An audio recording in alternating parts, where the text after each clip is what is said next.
좋은 아침입니다. 오늘은 7월 22일 화요일입니다. 즐겁고 감사한 하루 되시기 바랍니다. 자, 오늘은 요한계시록 14장 두 번째 시간이 되죠. 요한은 어제 말씀 시작에서 어린 양을 보았다라고 증언했습니다. 그 어린 양이 누구죠? 주 예수 그리스도이십니다. 어저께 봤던 이 그리스도에 대한 이미지, 이 어린 양에 대한 것이 굉장히 중요한데요. 이 어린 양은 하나님의 백성들을 대표하시는 분으로 사망에서 부활하셨고요. 이제 곧 온 세상을 심판하실 분이시기 때문에 이 어린 양이 곧 영원한 승자가 됩니다. 어린 양은 자신의 피로써 하나님이 창조하신 사람들을 구원하신 왕 중의 왕이다 라고 표현할 수 있고, 하나님의 기름 부음을 받으신 그리스도이시다 라고 또 표현을 할 수가 있습니다. 바로 이 어린 양을 요한은 어제 말씀에서도 보고 또 오늘 말씀에서도 보게 됩니다. 차이가 있거든요. 그 차이가 어떻게 나타나는지 같이 한번 살펴보면 좋을 것 같습니다. 자, 요한계시록 14장 14절부터 20절 말씀, 마지막 추수라는 소제목이 있고요. 그 다음에 이제 17절부터는 마지막 재난을 가지고 온 천사라는 소제목에서 두 가지 내용이 나온다는 얘기죠. 14절입니다. 또 내가 보니 흰 구름이 있고 그 구름 위에는 인자 같은 이가 앉아 있었습니다. 그는 머리에 금 면류관을 쓰고 날이 선 낫을 들고 있었습니다. 인자 같은 이 표현에 대해서 우리가 이미 인자라는 단어들을 들어왔기 때문에 이분은 바로 구주 예수님이시다라는 정도로 알 수가 있죠. 이 표현을 이제 다른 성경에서는 사람의 아들과 같은 이라고 번역을 했습니다. 인자나 사람의 아들이나 다 거기서 거기죠. 그러니까 같은 의미인데 조금 다른 표현이긴 합니다. 그래서 신약 성경에서는 예수님을 아예 인자라고 부르기도 했습니다. 그래서 이 표현은 예수 그리스도를 가리킨다라고 보면 되고요. 그 다음에 이제 여기 인자 같은 이가 시작할 때 나오게 되는데, 이 인자 같은 이가 예수 그리스도라고 지금 설명을 했는데, 제가 조금 전에 서론 시작하면서 어린 양에 대한 말씀을 했어요. 그 어린 양은 구주 예수 그리스도라고 말씀드렸죠. 그것은 어제 읽었던 1절 말씀에 나왔던 부분입니다. 그래서 어제 나왔던 1절에서는 구세주로서의 의미가 상당히 강했다라고 보면, 여기서는 조금 다릅니다. 왜냐하면 이 인자 같은 이가 앉아 있었는데 머리에 금면류관을 썼다. 금면류관을 썼다는 것은 메시아를 상징하는 거기 때문에 비슷하죠. 근데 그 다음 구절 보세요. 날이 선 낫을 들고 있었다. 이 표현을 이렇게 보면 좀 다르다. 어제는 메시아라는 의미가 있었다면, 날이 선 낫을 들고 있었다면 이분은 심판주로서의 의미를 보여준다 라고 이해를 하실 수가 있는 겁니다. 그러니까 어제 나왔던 어린 양과 오늘 나오는 인자 같은 이가 같은 분이지만 이미지는 좀 다르게 표현이 되고 있습니다. 아직 계시록이 우리가 끝나지 않았죠. 한 70% 정도를 지금 오고 있는데요. 이 계시록이 이제 완전히 끝나진 않았는데 지금 점점 심판에 대한 메시지가 나오고 있어요. 오늘도 이제 뒷부분에 보면 그 심판에 대한 메시지가 굉장히 선명하게, 그러니까 아주 진하게 나옵니다. 진하게. 그러니까 우리가 묵상하고 있는 계시록은 심판에 대한 얘기를 앞에서부터 조금씩 연하게 표현해 뒤로 가면 갈수록 점점 더 선명하게 표현해 갈 것입니다. 앞으로 우리가 조금 더 이렇게 충격적인 부분들도 좀 볼 수 있는 그런 심판에 대한 얘기가 나오겠죠. 자, 또 다른 천사가 성전에서 나와서 다시요. 14절 말씀을 다시 한번 읽고 가는 게 좀 이해가 도움이 될 거예요. 또 내가 보니 흰 구름이 있고 그 구름 위에는 인자 같은 이가 앉아 있었습니다. 그는 머리에 금 면류관을 쓰고 날이 선 낫을 들고 있었습니다. 또 다른 천사가 성전에서 나왔대요. 다른 천사가. 그 성전은 어떤 것입니까? 하나님이 임재하시는 곳이죠. 그러니까 하나님의 존전, 하나님의 바로 앞에서 바로 나왔다는 거예요.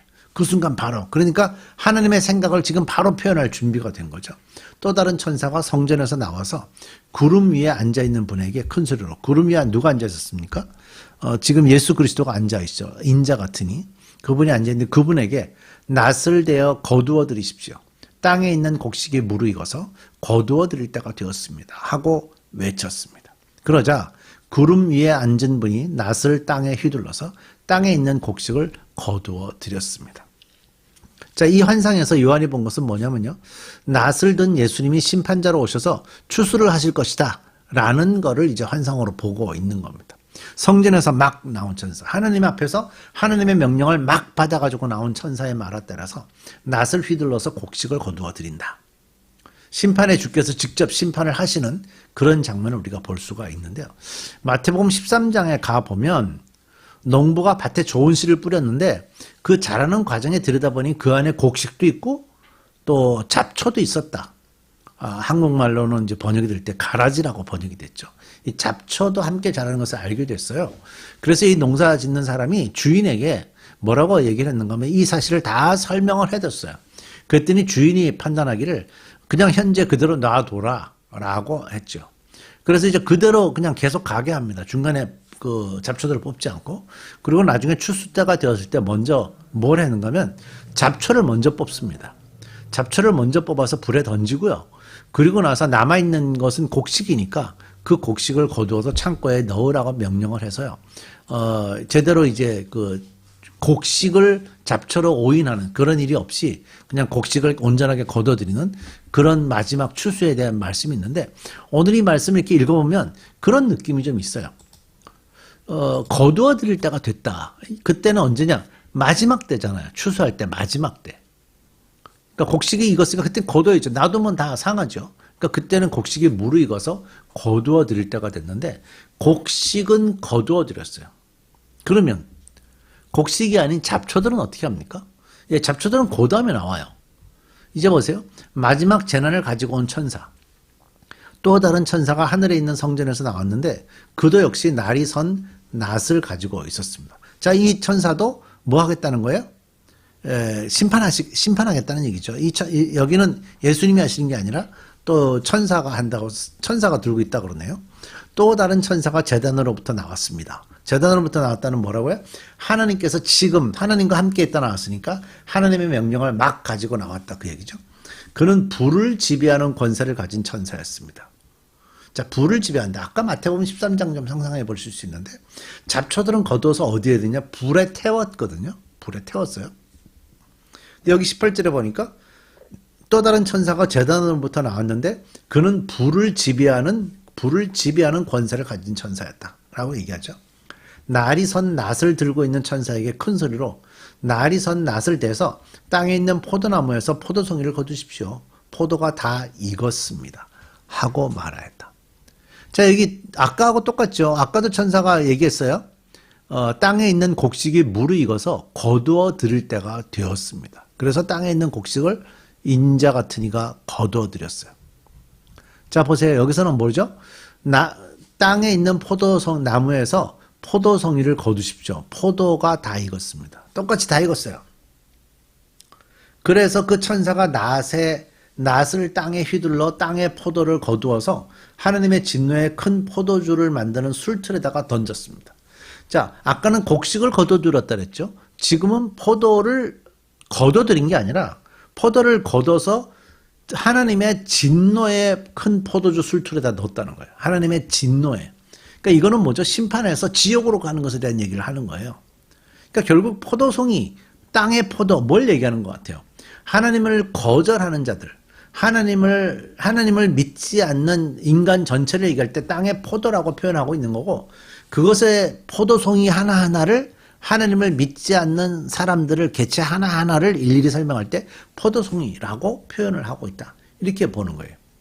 그러니까 하나님이 세상을 창조하시고 하나님이 그 생명들을 위해서 메시아를 보내서 그들을 구원하셨는데 그 구원하신 것을 거절하는 이들은 추수 때가 되면 그들을 불러서 어떻게 한다고요? 그들을 걷어가지고 진노의 포도주 틀에다 넣겠다는 거예요. 진노의 포도주 틀에다.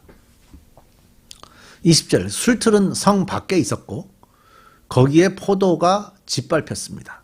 그 술틀에서부터 피가 흘러나와서 말 굴레의 높이까지 닿고 거의 1600 스타디온이나 퍼져나갔습니다. 거기서 그 생명들이 들어간 거 아니에요, 지금. 하나님을 거절하는 생명들이. 거기 들어가니까 거기서 이렇게 포도주가 되려면 사람이 이렇게 밟죠. 그래서 거기서 밟아서 그 포도가 다 짓이겨집니다. 거기서 생명들이 들어가 있으니까 짓이겨지면서 어떻게 피가 나왔죠. 그 피가 얼마나 나왔는가 하면 말굴레의 높이까지, 그러니까 말이 헤엄을 칠 수 있을 정도의 높이까지, 그러니까 굉장히 깊이 이 피가 가득했고, 그것이 1600 스타디온을 오늘날로 좀 바꾸면 대략 한 200마일 정도. 200마일이면 굉장히 먼 거리 아닙니까? 200마일 정도까지 갈 정도로 그 피가 막 흘러가고 있었다라고 마지막 때를 표현을 하는 거예요.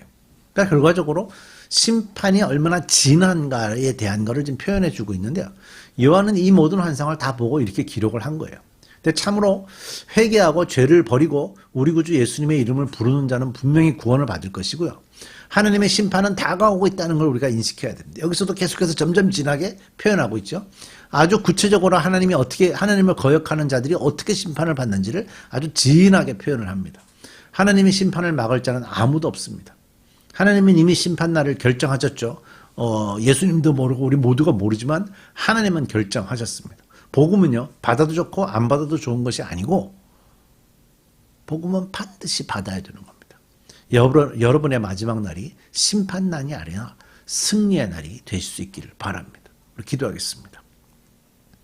하나님, 말씀이 조금씩 더 다가옵니다. 특히 심판의 메시지가 다가옵니다. 우리가 곡식으로서 예수 그리스도 인자 같은 이가 우리를 거두어드리는 그 결과가 우리에게 있게 해 주옵소서. 예수님의 이름으로 기도드립니다.